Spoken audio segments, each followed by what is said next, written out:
New York City, the city that never sleeps, is home to some of the most luxurious and historic hotels in the world. But behind the glitz and glamour, some of these iconic places hold chilling secrets. Tonight, we'll uncover 7 terrifying stories from haunted hotel rooms, ghostly apparitions, and holiday horrors that will make you think twice before checking in this Christmas. Dim the lights, get comfortable, and prepare yourself for the haunting whispers of New York's most infamous hotels. Story number 1. Deadly Pine, Brooklyn. The Clementine Boutique Hotel in Brooklyn was known for its charm and eccentricity. Nestled on a quiet street in the heart of the borough, the hotel boasted cozy rooms, vintage decor, and a lobby that transformed into a winter wonderland each December. The centerpiece of the holiday season was always the same: a massive Christmas tree that stretched to the vaulted ceiling, adorned with twinkling lights, delicate ornaments, and a star so bright it could light up the darkest night. But this year's tree was different. It arrived late, delivered in the dead of night by a crew that refused to make eye contact with anyone. The tree was massive, its dark, spindly branches clawing upward like skeletal fingers. Guests whispered that the tree looked wrong, as if it had been plucked from a forest where sunlight never touched the ground. "It's perfect," said the hotel's owner, Margaret Fields, as she watched the staff decorate it. But even she felt a chill as she looked into its shadowed depths. The branches seemed to absorb light, and the faint scent of decay hung in the air, masked poorly by the pine-scented candles burning nearby. By the time the tree was finished, it was undeniably beautiful. Guests took photos and posed by its glittering lights. Children stared in awe at the ornaments, and couples exchanged kisses under the mistletoe hung nearby. But as night fell, the whispers began. The first report came from a middle-aged man staying in room 204. He had been walking through the lobby around midnight when he saw something in the tree. First, he thought it was an ornament or a trick of the light, but as he moved closer, he saw it, the faint outline of a figure hanging in the branches, its head tilted at an unnatural angle. When he blinked, it was gone. He told the front desk clerk, who offered a nervous laugh. "The lights play tricks sometimes," she said, though her hands trembled as she adjusted the guest book. By the next morning, the man had checked out without a word. Over the next few days, more guests reported strange sightings. A woman on her way to the vending machine at 2 a.m. claimed she saw a shadow dart through the tree. A child cried hysterically, insisting there was a man in the tree who had reached for him. The hotel staff tried to dismiss the rumors, but they couldn't ignore the growing unease among their guests. Margaret dismissed it all as holiday stress. "People imagine things," she said, though she herself had started avoiding the lobby after dark. On Christmas Eve, the hotel was nearly full, its halls buzzing with holiday cheer. Guests gathered in the lobby for hot cocoa and carols, their laughter filling the air. But by midnight, the festivities had quieted, and the lobby was empty save for the towering tree, its lights flickering softly. Tom Jensen, a young man visiting from Chicago, was returning from a late-night walk. He'd had too much eggnog and needed fresh air to clear his head. As he entered the lobby, the tree drew his gaze. It seemed darker than before, its branches impossibly thick and twisted. The ornaments no longer sparkled. They seemed dull and lifeless. And then he saw it. A figure was hanging in the tree, swaying gently as if moved by an invisible breeze. His body was draped in shadows, but its face was unmistakable. It was his own. Tom staggered back, his heart pounding. The figure's head tilted, and his eyes snapped open, locking onto him. A hand emerged from the branches, his fingers long and gnarled, reaching toward him. He screamed. The next morning, Tom's room was empty. His suitcase lay untouched, his bed neatly made. The front desk staff assumed he'd left early, though no one remembered seeing him check out. But the tree was different. A new figure was visible among the branches, faint but undeniable. Guests who looked closely could see the outline of a man. his features eerily similar to the missing guest. And on the mirror behind the front desk, a single handprint, smudged and crimson, marred the glass. The police were called, but they found no evidence of foul play. Margaret insisted the tree be taken down immediately, but when the staff tried, the branches wouldn't budge. It was as if the tree had rooted itself into the floor, its gnarled base fused with the marble. Guests began checking out en masse. By New Year's Eve, the hotel was nearly empty. Those who stayed claimed to hear whispers in the night, low and mournful, emanating from the lobby. The figure in the tree became more distinct with each passing day, its expression frozen in a silent scream. Margaret finally called a priest, desperate to rid the hotel of whatever curse had taken hold. The priest arrived on January 6th, carrying holy water and a Bible. He performed a blessing, chanting prayers as he circled the tree. First, nothing happened, but as he sprinkled holy water on the branches, the lights flickered violently, and a deafening groan echoed through the lobby. The priest stepped back, clutching his cross. "This tree, it is not of God," he whispered. Margaret demanded he finish the blessing, but before he could, the tree's branches lashed out. One wrapped around his arm, pulling him toward the trunk. The priest screamed as the bark split open, revealing a hollow interior filled with darkness. In one swift motion, he was gone, swallowed whole by the tree. Margaret fled, leaving the hotel behind. By the end of January, the Clementine Boutique Hotel was closed indefinitely. Its doors chained shut, but the tree remained, visible through the lobby's floor-to-ceiling windows. Locals say that if you walk by late at night, you can see the figures among the branches, their faces twisted in terror. Some claim to hear their cries, faint and desperate, carried on the wind. And every Christmas, the tree lights up again, glowing softly in the darkness, as if waiting for its next victim. Story number 2. White balloons at Chelsea Hotel. The Chelsea Hotel stood as a monument to Manhattan's bohemian past, its red brick facade and wrought iron balconies exuding an aura of faded glamour. Over the decades, it had been home to countless artists, musicians, and writers, many of whom had achieved greatness or met untimely ends within its walls. Among its infamous tales, one story stood out: the haunting of a woman in white. In December of 1963, a promising young musician named Isabel Marlowe checked into room 217 on Christmas Eve. Known for her melancholic songs and hauntingly beautiful voice, she was poised to become a household name. But that night, for reasons unknown, she ended her life, leaving behind a single sheet of music on the piano in her room. The composition, untitled and incomplete, became a chilling footnote to her brief life. Ever since, guests and staff alike had reported seeing Isabel's spectral figure wandering the halls on Christmas Eve, her ethereal voice echoing softly in the stillness. This year, Daniel Price, an amateur filmmaker and paranormal enthusiast, was determined to capture definitive proof of Isabel's ghost. A skeptic by nature but lured by the hotel's dark allure, Daniel had booked room 217 months in advance, armed with cameras, audio recorders, and an obsession with the supernatural. He arrived at the Chelsea on the afternoon of December 24th, the bitter wind biting at his face. The lobby was a time capsule of faded grandeur.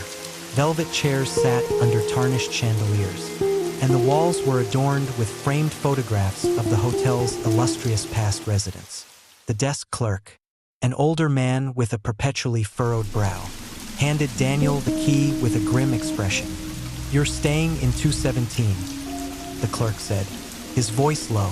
"You know the history, I take it." Daniel nodded. "That's why I'm here." The clerk hesitated, then leaned in slightly. "Keep your door locked, and if you hear her singing, don't open it." Daniel smirked, pocketing the key. "Don't worry, I'm counting on it." The room was smaller than he expected, its furnishings a mix of vintage charm and wear. A worn, upright piano sat in the corner, its keys yellowed with age. Daniel set up his equipment, placing a camera on a tripod facing the piano and another aimed at the doorway. As the sun dipped below the horizon, casting long shadows across the room, he sat back and waited. Midnight approached, and the hotel grew eerily quiet. The usual hum of the city outside seemed distant. Muffled by the thick snowfall, Daniel checked his cameras, ensuring they were rolling, and poured himself a glass of whiskey to steady his nerves. The air in the room felt heavy, charged with anticipation. At exactly 12:03 a.m., the first note reached his ears, a soft, mournful hum, so faint he thought he might have imagined it. He froze, his pulse quickening. The sound grew clearer, unmistakable, a woman's voice, singing a melody both haunting and beautiful. It was coming from the hallway. Grabbing his handheld camera, Daniel moved toward the door. The singing grew louder, resonating through the old wood. He pressed his ear to the door, holding his breath. The voice was ethereal, its sorrowful tune piercing the stillness. Ignoring the clerk's warning, Daniel unlocked the door and stepped into the dimly lit hallway. The air was icy, his breath visible as he exhaled. At the far end of the corridor, he saw her. Isabel Marlowe stood bathed in the pale glow of a flickering sconce. Her white dress flowed like mist around her, and her face was obscured by a curtain of dark hair. Her lips moved as she sang, the melody reverberating off the walls. She began to walk, her bare feet making no sound against the worn carpet. Daniel followed, his camera trained on her. "Isabel," he whispered, his voice trembling. She didn't react. Her movements fluid and unhurried. As she passed each door, the lights above dimmed, plunging the hallway into deeper shadows. The corridor stretched impossibly long, far beyond the hotel's actual dimensions. The further Daniel walked, the colder it became. Frost crept along the walls, and the faint smell of lilacs, Isabel's favorite perfume, according to legend, filled the air. He could see his own reflection in the frost-covered frames of the portraits lining the hallway, his face pale and drawn. "Isabel," he called again, louder this time. She stopped. Slowly, she turned to face him. Her hair fell away, revealing a face that was both heartbreakingly beautiful and utterly wrong. Her eyes were hollow, black voids that seemed to pull at the edges of his sanity. Her lips twisted into a smile, the corners stretching too far. The singing stopped. Daniel's camera began to glitch, the screen distorting with static. His breath hitched as Isabel raised a hand, pointing at him. Her voice returned, but now it was a guttural whisper, layered with something ancient and malevolent. "Come with me," she intoned. The hallway lurched, the walls bending and twisting as if alive. The portraits melted into shadowy figures, their faces writhing and screaming soundlessly. Daniel stumbled backward, the camera slipping from his grasp. Isabel moved closer, her feet hovering inches above the ground. Her dress billowed unnaturally, as though caught in an invisible wind. Panic overtook him. Daniel turned and ran, but the hallway stretched endlessly before him. The doors on either side slammed shut one by one, their echoes reverberating like gunshots. He could hear Isabel's song again, now dissonant and maddening, as if it were inside his head. He tripped and fell, his palms scraping against the icy floor. When he looked up, she was there, towering over him. Her hand reached out, her fingers impossibly long and thin. Shadows coiled around her, writhing like living things. "Stay," she whispered, her voice soft and final. Darkness enveloped him. The next morning, the housekeeper found room 217 empty. The cameras were still running, their batteries inexplicably full. On the footage, Daniel could be seen entering the hallway, but the recording ended abruptly in a flurry of static. His belongings were untouched, his bed unslept in. The hotel staff filed a missing persons report, but no trace of him was ever found. Weeks later, a guest staying in room 217 reported hearing a faint melody in the dead of night. When she opened her door, She saw a shadowy figure at the end of the hallway, holding a camera. The figure turned to her, his face pale and featureless, and began to hum a mournful tune. The Chelsea Hotel continued its storied existence, its walls absorbing another tale of sorrow and mystery. And every Christmas Eve, those who dared to stay near room 217 claimed to hear Isabel's voice, singing her tragic song, joined now by the faint, hollow hum of a man lost to the darkness. Story number 3. Whispers from Apartment 1408, Manhattan. The Grand Lexington Hotel in Manhattan had long been a beacon of luxury and opulence. Its marble floors gleamed under ornate chandeliers, and its clientele consisted of the wealthy and influential. Yet, among its 30 floors and hundreds of rooms, one was an anomaly, room 1408. For decades, the room had been shrouded in mystery. Guests who stayed there reported strange occurrences, whispers in the night, phantom footsteps, and an oppressive sense of dread. Some claimed to see shadows that moved on their own, while others swore they awoke to the sensation of being watched. After a string of unexplained deaths, the management had closed the room to the public, sealing it behind a heavy wooden door with a brass number that seemed to gleam even in darkness. By the time Ethan Ward, a struggling horror writer, arrived at the Grand Lexington, room 1408 had become a legend. Ethan wasn't a believer in the supernatural. He prided himself on his skepticism, though he couldn't deny the allure of the room's sinister reputation. His latest novel was overdue, and he needed inspiration. The idea of spending Christmas Eve in the infamous room 1408 seemed perfect, if he could convince the hotel to let him in.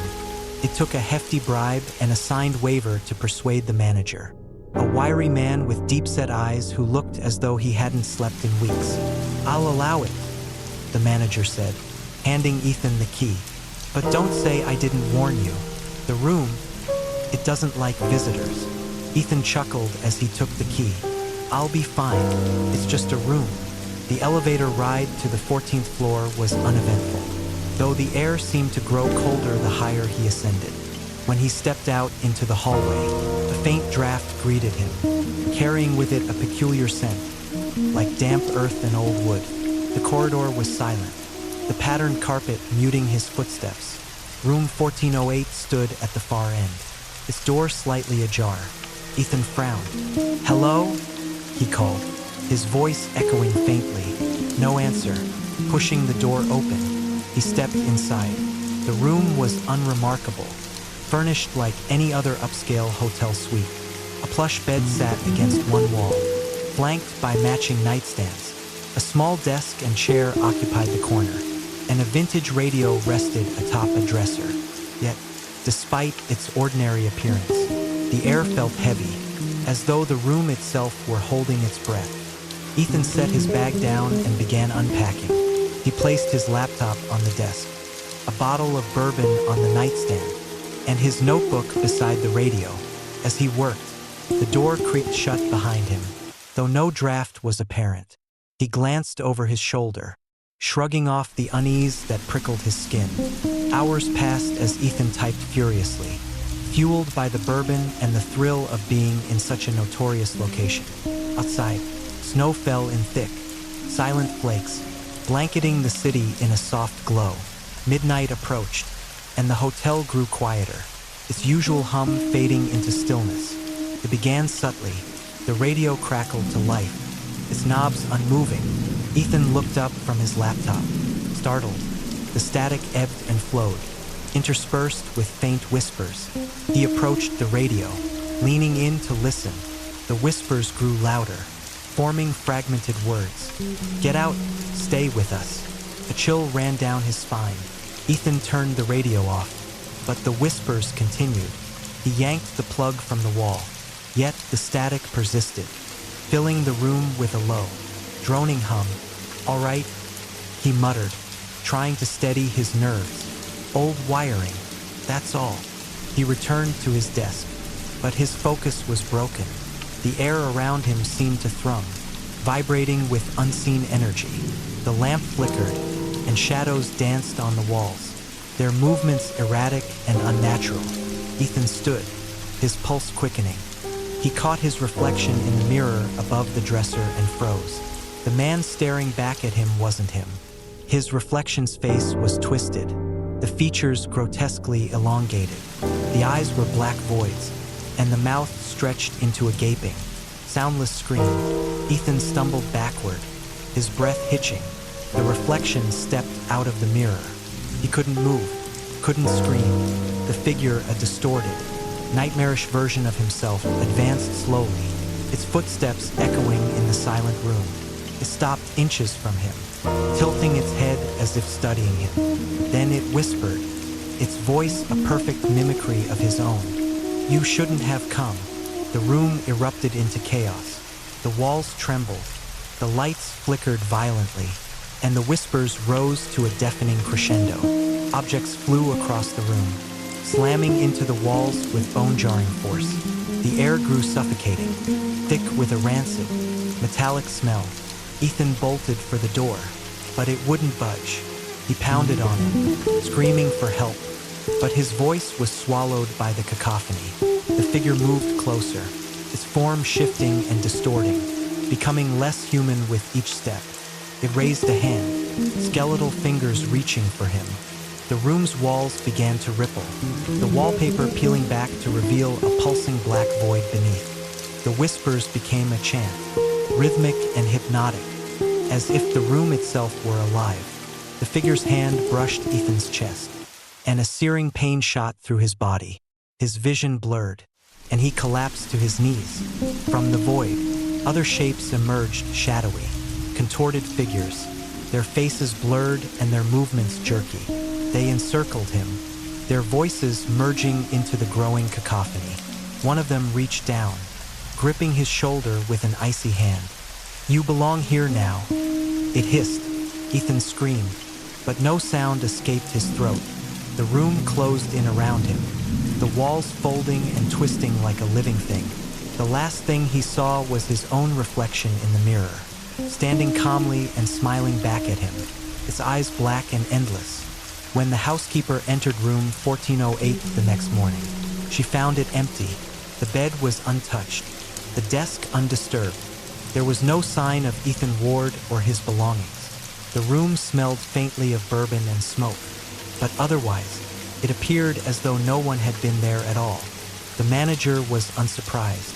He simply sighed, locking the door behind him. As he turned to leave, the faint sound of a typewriter echoed from within the room, accompanied by a whisper, "Stay with us." Story number 4. The room no one dares enter, the Bronx. The Bronx Hotel was an old, crumbling relic of a bygone era. Built in the early 1900s, it had once been a beacon of grandeur, its elaborate architecture and velvet-draped interiors attracting wealthy patrons and celebrities. But time hadn't been kind to the building. By the 1980s, the hotel had fallen into disrepair, its gilded halls tarnished and its clientele dwindling to drifters and thrill-seekers. And then there was room 23. No one at the Bronx Hotel liked to talk about it. Officially, it had been closed since 1983 after a horrific incident involving a young desk clerk named Matthew Crane. The details were murky, but the whispers that swirled through the hotel staff were chilling. Guests in neighboring rooms had reported hearing screams and frantic laughter coming from room 23 late one night. By the time security arrived, the door was locked from the inside.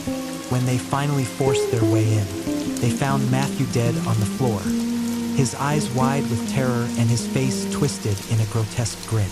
The mirror above the dresser was shattered, and blood was smeared across the shards in a pattern no one could explain. The room was sealed off the next day, and it had remained untouched ever since.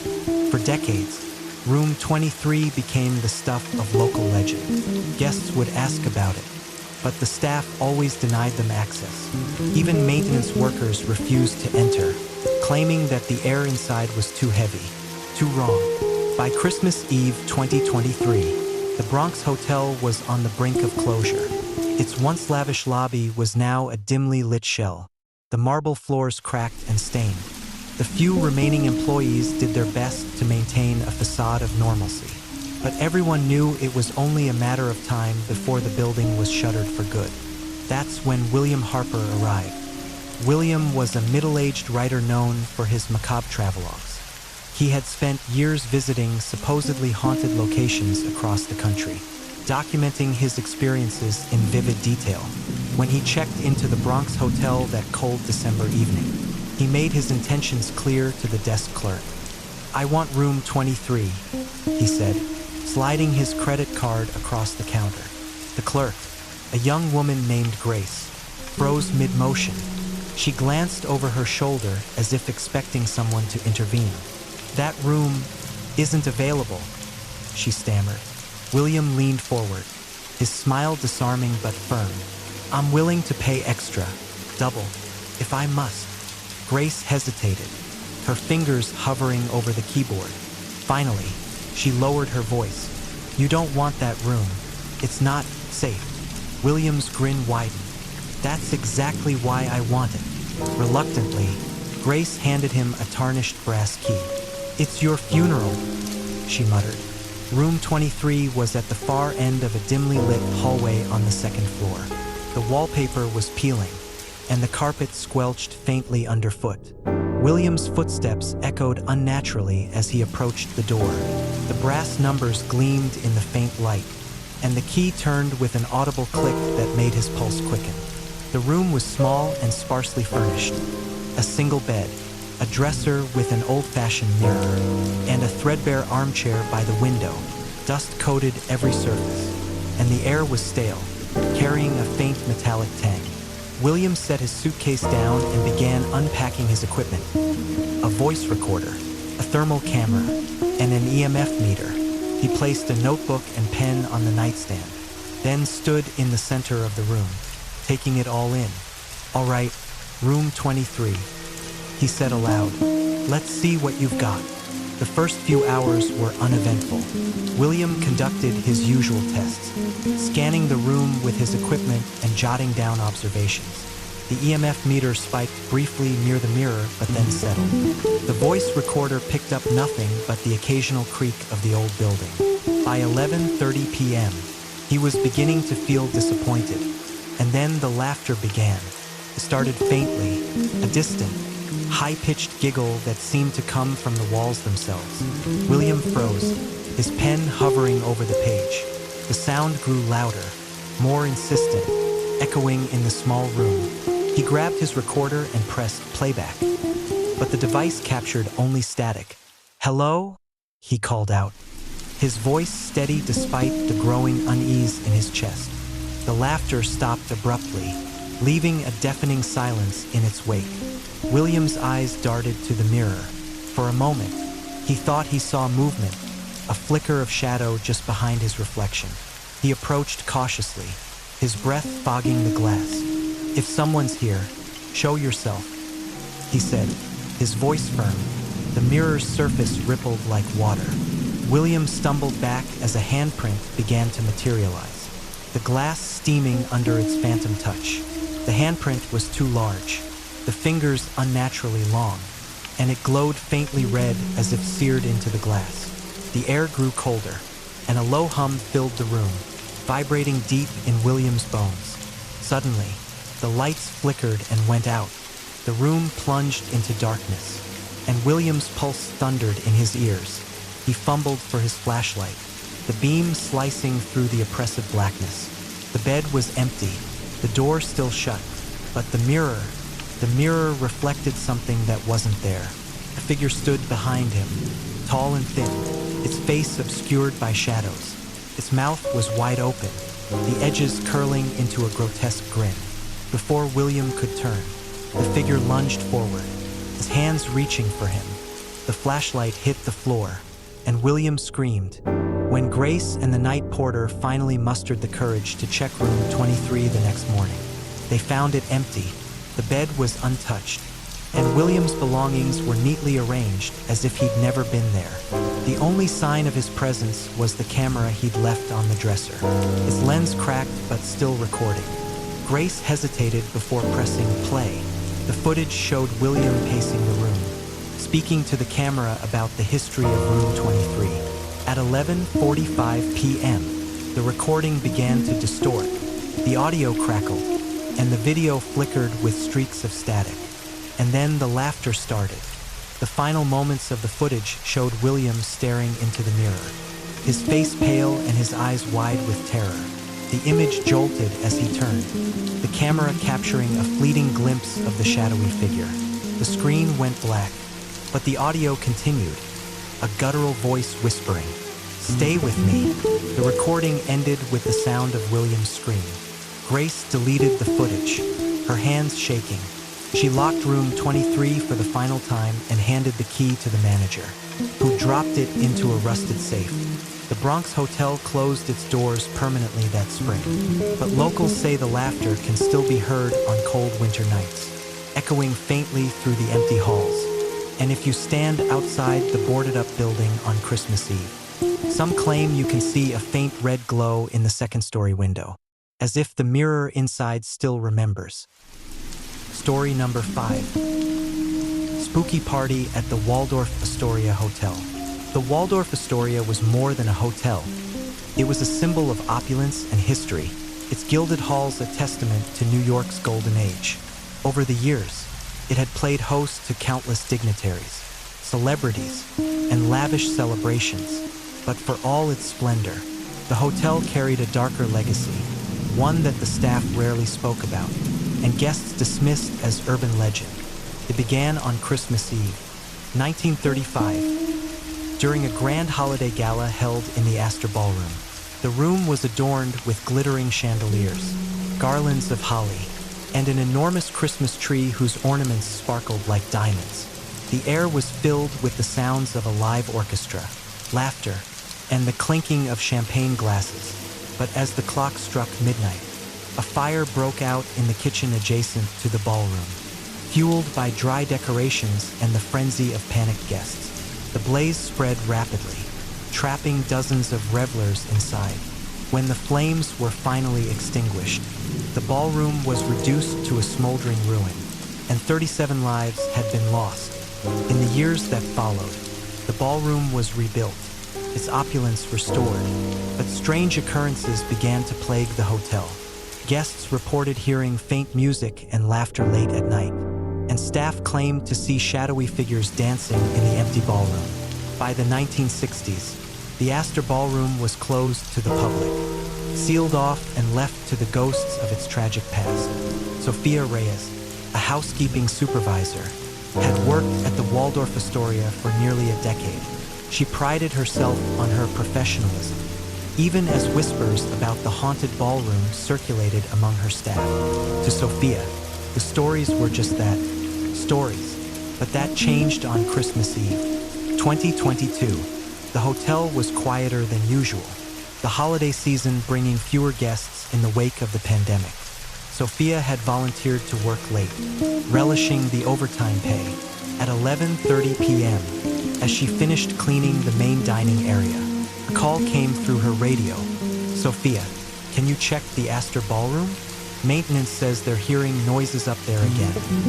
Her manager said, his voice tinged with exasperation. Sophia hesitated. "The ballroom? I thought it was locked." "It is. Probably just the pipes acting up.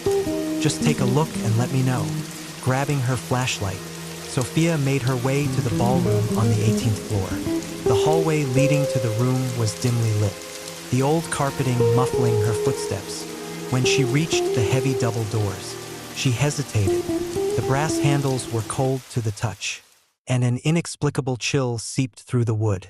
Taking a deep breath, she pushed the doors open. The ballroom was exactly as she'd expected, dark, silent, and empty. Her flashlight's beam danced across the polished floor, illuminating the grand chandeliers above. The air was thick with the scent of aged wood and something faintly metallic. Like old coins, she stepped inside, her shoes clicking softly against the floor. "Hello?" she called, her voice echoing in the vast space. For a moment, there was nothing but silence. Then, faintly, she heard it, the soft strains of a piano, the melody hauntingly familiar. Her flashlight flickered, and she froze. The music grew louder, joined by the murmur of voices and the clinking of glasses. Sophia turned toward the source of the sound and saw the impossible. The ballroom was alive with activity. Dozens of men and women in 1930s evening attire filled the room, their laughter and conversation blending with the music. The chandeliers sparkled, casting a warm golden glow over the scene. Waiters in crisp uniforms carried trays of champagne, and a string quartet played near the stage. Sophia's breath caught in her throat. She blinked, but the vision remained. Her heart pounded as she took a step backward, the heel of her shoe catching on the floor. One of the guests, a tall man in a black tuxedo, turned to face her. His eyes met hers, and his expression shifted from jovial to menacing. "You shouldn't be here," he said, his voice low and resonant.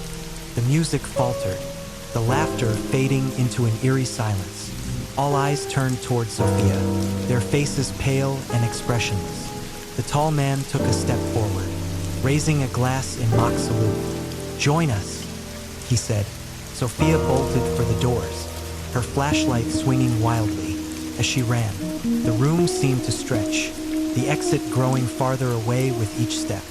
The music returned, now discordant and grating, like nails on a chalkboard. She reached the doors and shoved them open, stumbling into the hallway. The sounds ceased abruptly. Turning back, she saw only darkness beyond the threshold. She slammed the doors shut, her hands trembling. Her radio crackled to life. "Sophia, are you there?" She fumbled for the device. "I'm here," she whispered. I'm coming down." The next morning, Sophia was found sitting in the staff lounge, her face pale and her hands clutching a mug of cold coffee. She refused to speak about what had happened, her gaze fixed on some unseen point in the distance.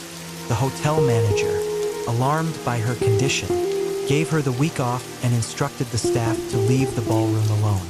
But the story didn't end there.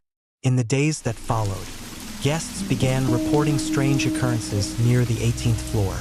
Some claimed to hear faint music and laughter, while others saw flickering lights beneath the ballroom doors.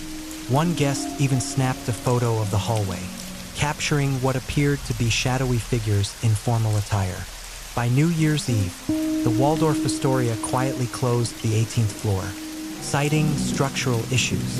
But the staff knew better. The ghosts of the Christmas Eve fire were still there, trapped in an endless loop of revelry and despair, waiting for the next unwitting soul to join their eternal party. And every December, as the holiday season approached, the faint strains of a piano could be heard echoing through the halls, accompanied by the distant sound of laughter and screams. Story number 6. Nightmare at the Plaza Hotel, Manhattan. The Plaza Hotel, an icon of Manhattan's grandeur, stood resplendent against the snow-covered streets of Fifth Avenue. Its gilded halls and elegant suites were a magnet for the world's elite, drawing royalty, celebrities, and curious travelers alike. But beneath the glittering facade lay whispers of strange occurrences, stories that staff members shared in hushed tones after the guests had gone to bed. Among these tales, one legend stood out, the story of room 441. In December 2022, Eric Lawson checked into room 441 for a week-long stay. A software developer from Chicago, Eric had come to New York on business and decided to splurge on a stay at the Plaza, a treat for himself before the holidays. The room was immaculate, with its lavish furnishings, high ceilings, and a window overlooking Central Park. But from the moment he stepped inside, Eric felt an inexplicable chill that had nothing to do with the weather. The first night passed uneventfully. Eric returned from meetings, enjoyed a drink at the hotel bar, and fell asleep to the muted sounds of the city below. But the second night was different. Eric awoke at 3:14 a.m., his heart pounding. He had been dreaming a vivid, unsettling dream of a man standing at the foot of his bed. The figure was tall, dressed in a red coat that hung to his knees, and he held a carved wooden staff. His face was obscured by shadows, But Eric could feel the man's gaze piercing through him.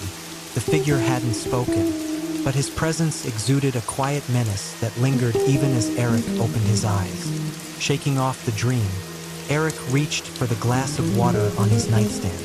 That's when he noticed them. Wet footprints leading from the foot of his bed to the bathroom. He froze, his breath catching in his throat.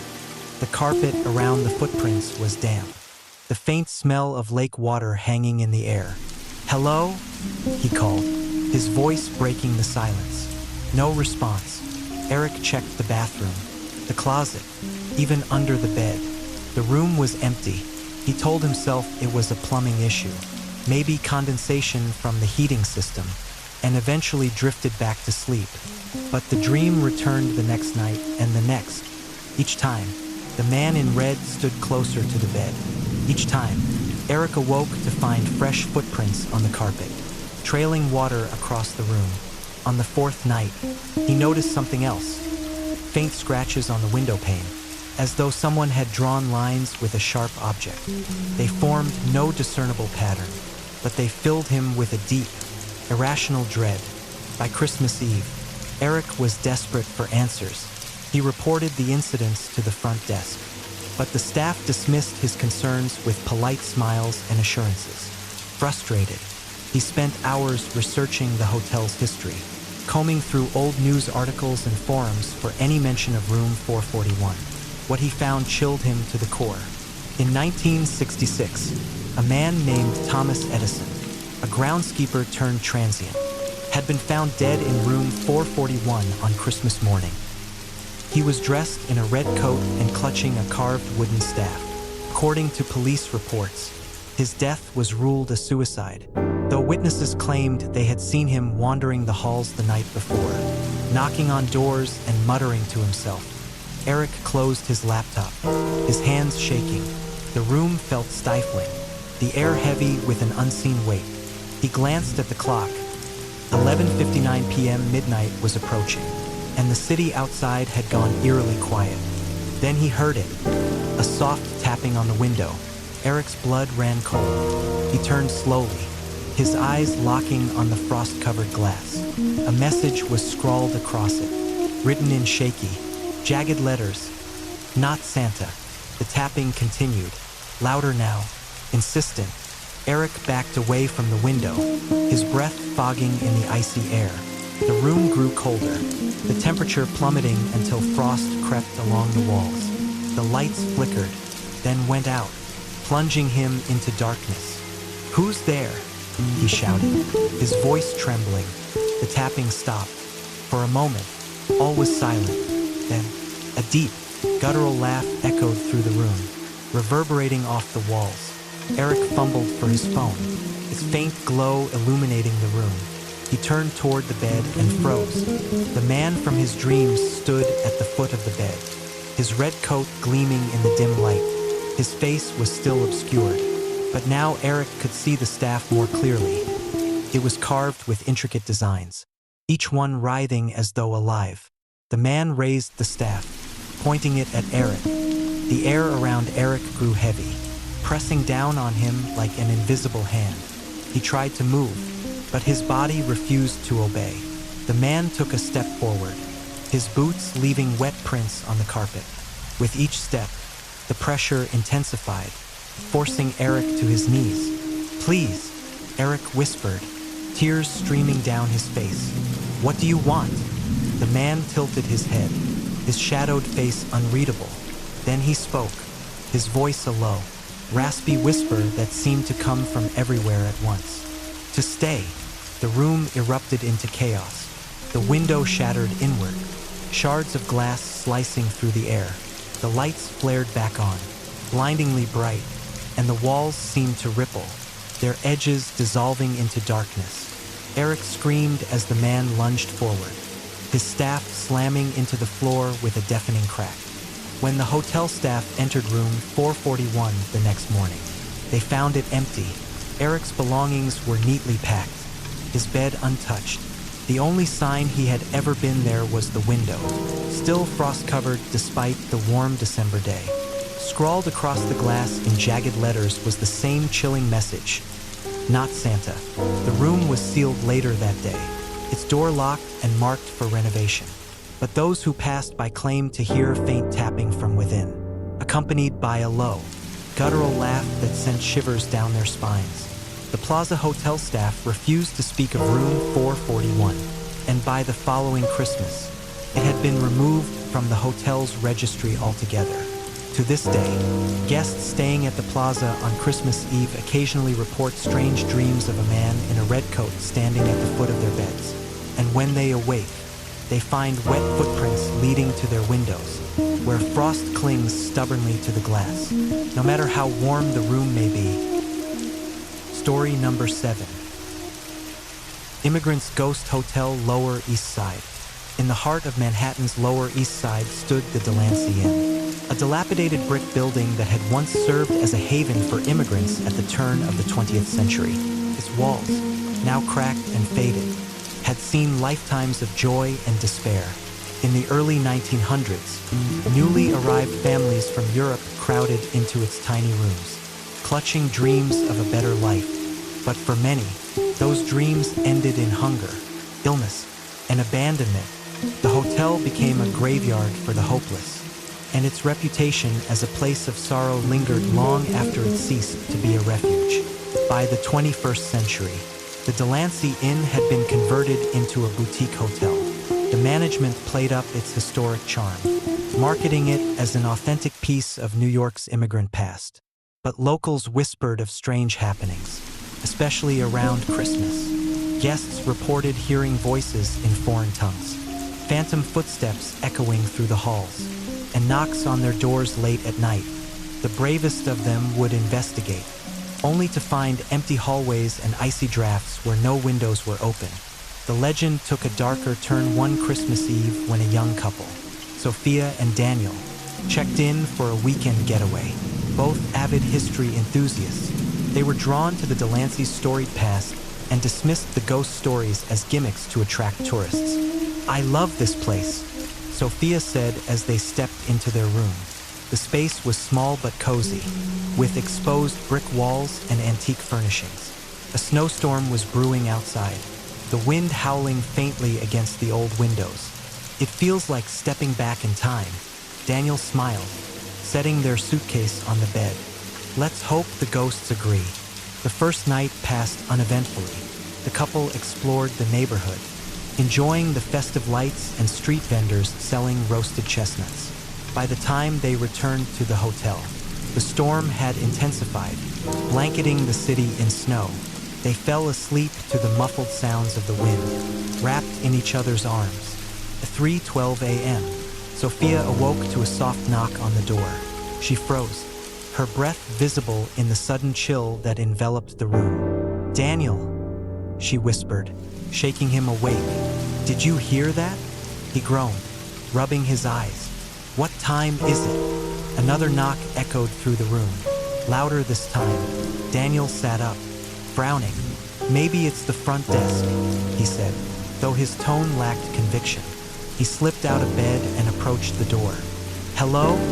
he called out, his hand hesitating on the knob. There was no response. He opened the door to an empty hallway. The air outside was colder than it should have been, and a faint whispering sound seemed to drift through the corridor.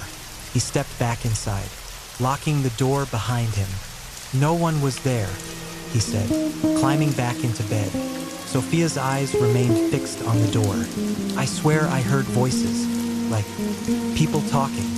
Old buildings make weird noises," Daniel replied, pulling the covers over himself. "Go back to sleep." The next day, Sophia couldn't shake the unease that had settled over her. As they toured the tenement museum and explored Orchard Street, she kept glancing over her shoulder, convinced they were being watched. Daniel tried to lighten the mood, teasing her about her overactive imagination. But even he couldn't deny the strange tension in the air when they returned to the Delancey that evening. By nightfall, the whispers began anew. This time, they were unmistakable. Voices speaking in a cacophony of languages, Yiddish, Italian, Polish, and others Sophia couldn't identify, filled the room. The sounds seemed to come from the walls themselves, rising and falling like the murmurs of a restless crowd. Daniel grabbed his phone, activating the voice recorder. "If this is some kind of prank," he muttered, his voice shaking. "It's not funny." The whispers stopped abruptly, leaving a suffocating silence in their wake. Then came the knock, harder and more insistent than before. "Who's there?" Daniel shouted, his voice cracking. He rushed to the door and threw it open. But again, the hallway was empty. This time, however, there were footprints in the snow-dusted carpet, bare footprints, leading down the hall and disappearing into the stairwell. "We're leaving," Sophia said, grabbing her coat, but the door slammed shut on its own, the lock clicking into place. The temperature in the room plummeted, their breaths fogging in the icy air. Sophia screamed as the whispers returned, louder and more frantic, a symphony of despair echoing from every corner. The mirror above the dresser began to frost over, words etching themselves into its surface. "Help US." Daniel grabbed Sophia's hand, pulling her toward the window. "We'll climb out if we have to," he said, his voice frantic. But when he yanked the curtains aside, the window revealed not the snowy street below, but a void of endless darkness. Reflections of countless faces stared back at them, their mouths moving in silent pleas. "What do you want?" Sophia cried, tears streaming down her face. A single voice emerged from the whispers, deep and guttural. "Stay." The lights flickered and went out, plunging the room into darkness. Daniel's grip on Sophia's hand tightened as the air around them seemed to press inward, suffocating and relentless. The last thing Sophia saw before the darkness consumed them was the mirror, where the frost had formed a new message. "You are one of US." When the hotel staff entered room 312 the next morning, they found it empty. The bed was unmade, and the couple's belongings were scattered across the room. But there was no sign of Sophia or Daniel. The window was sealed, and the door had remained locked from the inside. The only clue was the mirror, its frosted surface bearing the faint outline of a message that had almost faded. "Help US." The Delancey enclosed its doors that following year, unable to recover from its reputation. Locals say the building still stands, its windows dark and lifeless. Passers-by claim to hear whispers on cold winter nights, and some swear they've seen faces staring out from the second-floor windows, their eyes filled with sorrow. And every Christmas, the air around the Delancey grows colder, as if the souls trapped within are waiting for someone to finally answer their desperate pleas. The next time you book a stay in New York City, remember these chilling tales. Behind every locked door and every dimly lit hallway, a shadowy presence may still linger. Which of these haunted hotel stories gave you the chills? Share your thoughts in the comments below. And don't forget to like, subscribe, and hit the notification bell for more eerie tales and mysterious stories. Until next time, stay curious, stay cautious, and remember, not all guests ever truly check out.